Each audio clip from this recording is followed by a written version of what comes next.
Olá! Nesse vídeo falarei de alguns aspectos históricos do Java e como ele surgiu.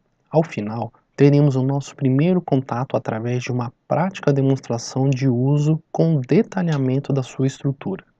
Ao falar de linguagens de programação, a primeira coisa que vem à cabeça é algo que cria programas de computador. Em outras palavras, que geram ou compilam programas computacionais em linguagem de máquina que, por sua vez, manipulam dados em memória. Basicamente, isso que eu acabei de falar é o que chamamos de estruturas de dados. É muito importante que você entenda este conceito e saiba separar o padrão ou premissa da técnica que provê a criação de programas. Basicamente, consiste em se ter um computador rodando um sistema operacional que gerencia o hardware do computador e seus recursos, e uma linguagem de programação instalada neste sistema operacional, que irá utilizar estes recursos para produzir programas.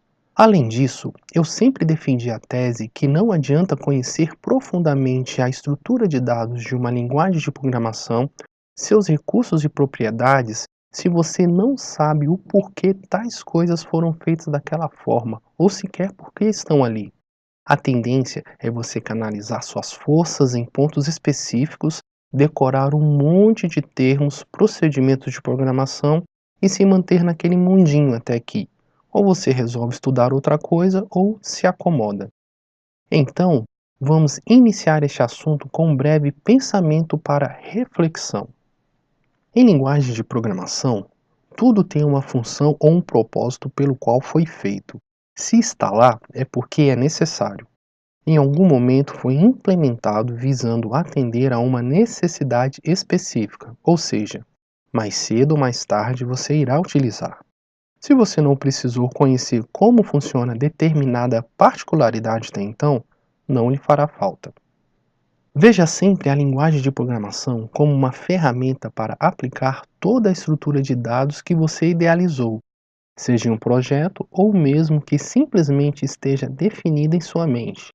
Ela está para tornar realidade a sua lógica, nada mais do que isso.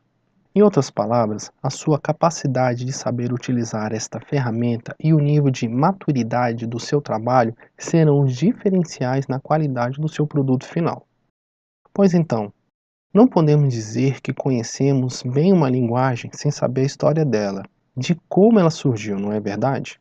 Mas antes de falar do Java propriamente dito, eu te pergunto, por que escolher Java? Bem, segundo o portal do TIOB, o Java é a linguagem mais utilizada no mundo e vem mantendo essa liderança há décadas. E o que isso quer dizer? Quer dizer que o Java é a linguagem de maior preferência dentre os profissionais de TI e das grandes corporações mundiais. De cara, você já tem motivos suficientes para escolher Java. Olha que interessante. O Java não tomou a proporção que tem hoje por acaso. Porém, se hoje temos ele disponível para uso, isso sim foi por acaso. Bem, sem dar muitos rodeios, falarei muito rapidamente sobre a sua história. Em 1991, iniciou-se um projeto patrocinado pela Sun Microsystems chamado Green. Tratava-se de um controle remoto de entretenimento doméstico universal que possuía uma interface com usuário animada e com interatividade touchscreen chamado Star 7. Tudo isso foi possível porque o Star 7 funcionava com um processador independente. No programa demonstrativo havia um pequeno personagem chamado Duke, que aparecia na tela para facilitar o uso do dispositivo. Apesar de não aparecer tanto ultimamente, Duke é o mascote oficial do Java até então. A equipe Green ficou a portas fechadas por quase 3 anos e atingiu seu objetivo em 3 de setembro de 1992. Para tornar o projeto realidade, viu-se a necessidade de se criar uma linguagem inteiramente nova para gerenciar o hardware do dispositivo. Essa tal linguagem própria foi então criada por Jarvis Gozan. Mas, como você deve ter percebido, essa nova linguagem de longe não era o ponto do projeto, e sim a de criar uma tendência significativa no universo de dispositivos para o consumo digital. Com a nova linguagem criada, bastava dar um nome a ela: James Guzan inicialmente a chamou de OAK, devido à árvore ao lado de fora da sua janela, mas descobriu-se pouco tempo depois que já havia uma linguagem com esse nome. Então, numa visita a uma cafeteria local pela equipe da Sun, foi sugerido o nome Java, que é a cidade de origem de um tipo de café importado. O nome foi aceito. Mas o que impulsionou mesmo a abertura do Java para o mundo foi o fato de que, naquela época, o mercado para dispositivos eletrônicos inteligentes destinados ao consumidor final não estava se desenvolvendo tão rapidamente quanto a Sun havia previsto. E por pura sorte, a internet explodiu em popularidade em 1993 e a equipe da Sun viu um imediato potencial de utilizar o Java para adicionar conteúdo dinâmico a páginas web. Em 1995, a Sun anunciou formalmente em uma importante conferência a aplicabilidade do Java na internet e garantiu um interesse imediato à nova linguagem.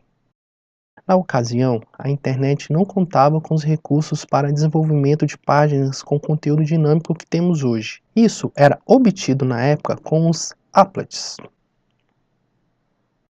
A internet desempenhou um importante papel no desenvolvimento do Java, mas o contrário disso também é verdade. O Java possibilitou, com o aparecimento das applets, as possibilidades de se utilizar conteúdos dinâmicos na web. Mais tarde, a ideia evoluiu e vieram os scripts e deles os frameworks que temos hoje. Em meados de 2008 para 2009, a Sun já vinha de uma série de prejuízos e queda de capital. A única solução foi abrir suas ações para venda. Depois do fracasso das negociações de venda para a IBM, a Oracle comprou a Sun Microsystems pelo valor de 7,4 bilhões de dólares. E é quem mantém o Java até o momento. Se você ainda não sabia, agora pode dizer que sabe o porquê destes símbolos do Java que tanto vemos por aí e por que ele é disparado a preferência na comunidade de TI. Veremos agora suas características em uma visão macro de entendimento. O Java é obrigatoriamente orientado a objetos, pois permite que as partes do programa existam em diversos pontos, como se estivessem desatreladas de qualquer estrutura. Porém, devem estar localizadas dentro de classes, forçando o uso de orientação a objeto até mesmo em tarefas simples. Conhecer as técnicas de programação orientada a objeto ajuda bastante a compreender a forma de se programar em Java. Java é simples. A simplicidade se reflete na maneira com que os arquivos contendo programas em Java são compilados e executados, além de possibilitar integrações e distribuição de partes por competência sem muito esforço. Java é portátil, pois o código-fonte de um programa pode ser compilado em qualquer computador, usado em qualquer sistema operacional e executado em qualquer outro computador com as mesmas condições ou não, aumentando a utilidade da linguagem pela sua independência de plataformas. Apesar do seu código não ser aberto, o Java é gratuito. Não existem limitações na distribuição do Java, o tornando uma plataforma extremamente econômica para desenvolvedores e usuários finais. Java é robusto. De maneira geral, programas em Java têm restrições no acesso à memória que resultam em maior segurança para os programas, sem diminuir a utilidade dos mesmos. Também tem um poderoso mecanismo de exceções que permite melhor tratamento de erros em tempo de execução. Por fim, Java tem bibliotecas prontas para diversas aplicações que implementam diversos mecanismos de entrada e de saída, acesso à internet, manipulação de textos em alto nível, poderosas estruturas de dados, utilitários diversos e um conjunto completo de classes para implementação de interfaces gráficas. O uso dessas bibliotecas é feito sem a necessidade de instalar pacotes adicionais, pois mesmo que o compilador usado não tenha interface gráfica similar à de linguagens visuais, os programas criados com este compilador podem ter interfaces gráficas complexas.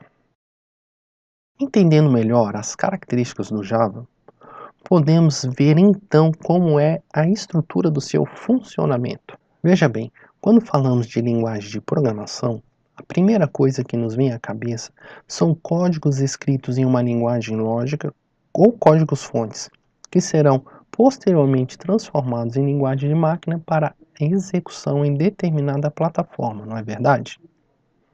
Pois bem, a grosso modo, o nome deste processo que acabei de exemplificar é compilação.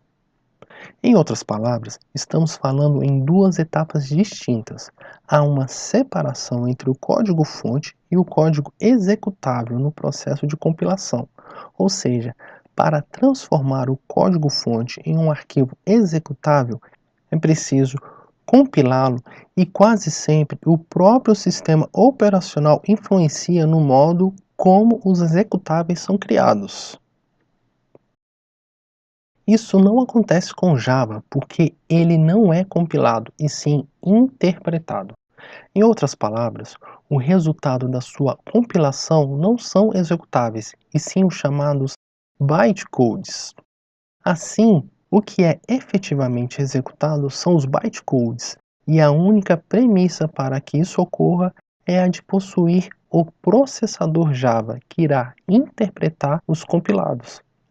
Este processador chama-se Java Virtual Machine, ou Máquina Virtual Java, ou simplesmente JVM. A execução de programas Java, embora mais lenta que os executáveis normais, é mais rápida que os interpretadores normais. E o que isso quer dizer? Ele demora mais para iniciar ou carregar, porém sua execução em runtime é superior. Farei agora uma breve demonstração do seu funcionamento. É muito simples e, se você quiser, você pode fazer na sua casa. Para isso, vamos acessar o prompt de comando e eu irei utilizar a seguinte pasta até o final dessa série de vídeos. Ok. Bem, antes de mais nada, vamos ver se o Java está devidamente instalado e configurado na minha máquina. Para isso, eu vou simplesmente digitar o comando Java e clicar em Enter. Ou seja, o resultado dessas informações significa que o Java está instalado na minha máquina. Caso isso não ocorra aí com você, sugiro que você entre no site do Java, né? É só colocar no Google Java e instalá-lo na sua máquina. Ao final, você entra no prompt de comando e digita Java da mesma forma como fiz aqui. Tem que responder dessa forma, ok? Ok, continuando. A nível de informação, só para saber, o Java que eu estou utilizando, ou a versão do Java que eu estou utilizando, é essa aqui. Java 8 ou Java 1.8 Update 161, ok? Beleza. Vou aqui limpar nosso terminal. Vamos ver aqui o que temos dentro dessa pastinha. Temos uma pasta vazia, 0 arquivos, ok? Para criar nosso primeiro programa Java ou a nossa primeira classe compilável, eu vou utilizar o Notepad e vamos chamar a nossa primeira classe de teste.java. A extensão Java está indicando que estamos falando de um código-fonte. Vou dar Enter. O Notepad está nos informando que o arquivo não existe e se desejamos criá-lo. Vou clicar em Sim para criar. A estrutura mínima para se ter uma classe compilável é a seguinte. Utilizamos o comando class, espaço, o nome da classe. Este obrigatoriamente tem que ser exatamente o mesmo do arquivo físico, respeitando inclusive letras maiúsculas e minúsculas. Abre-se chave, fecha-se chave. Feito isso, vou vir aqui, vou salvar e vou fechar. Voltando aqui, vemos agora o que temos na pasta. Ok, teste.java. Só para confirmar, vamos ver o que temos dentro do arquivo que acabamos de criar. Beleza, exatamente o mesmo conteúdo que foi digitado lá no Notepad. Certo, limpamos aqui mais uma vez o terminal. Para compilar o código Java, utilizamos o comando javac ou java compile e o nome do arquivo que tem o código fonte. Perfeito? Vou dar um Enter. Ele demora um pouquinho, isso é normal, compilou, não deu erros, por isso que não apareceu nada no nosso console. Vamos agora ver o que temos dentro da pasta. Percebeu? Foi criado agora um test.class. Este test.class são os bytecodes que acabamos de falar, ok? E agora, para executar este bytecode, utilizamos novamente o comando Java, indicando como parâmetro a classe ou o arquivo que possui os bytecodes. Damos-se um Enter. Ok, executou sem erros. Este erro não necessariamente é um erro de compilação, em sim um erro de estrutura. Ele está informando que não foi possível localizar nem carregar a classe principal do test.class. Essa ideia de classe principal veremos mais para frente, ok? Então não se preocupe. Assim como vimos o conteúdo do código-fonte, vamos ver agora o conteúdo da classe compilada ou do bytecode. Observaram? Temos aí códigos e instruções compiladas, beleza? Então vamos voltar para os slides para continuar.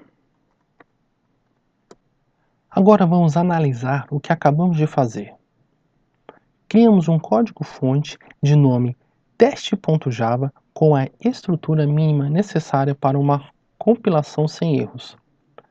Ao compilarmos esse código-fonte, que gerou um bytecode de nome test.class, este posteriormente foi interpretado e executado no sistema operacional. Ok?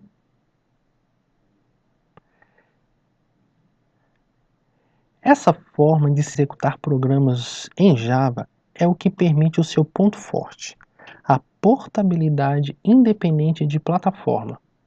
Isso quer dizer que o código-fonte escrito em qualquer sistema operacional pode ser compilado em qualquer outro ou até mesmo gerado e compilado em um determinado sistema operacional e somente interpretado em outro qualquer.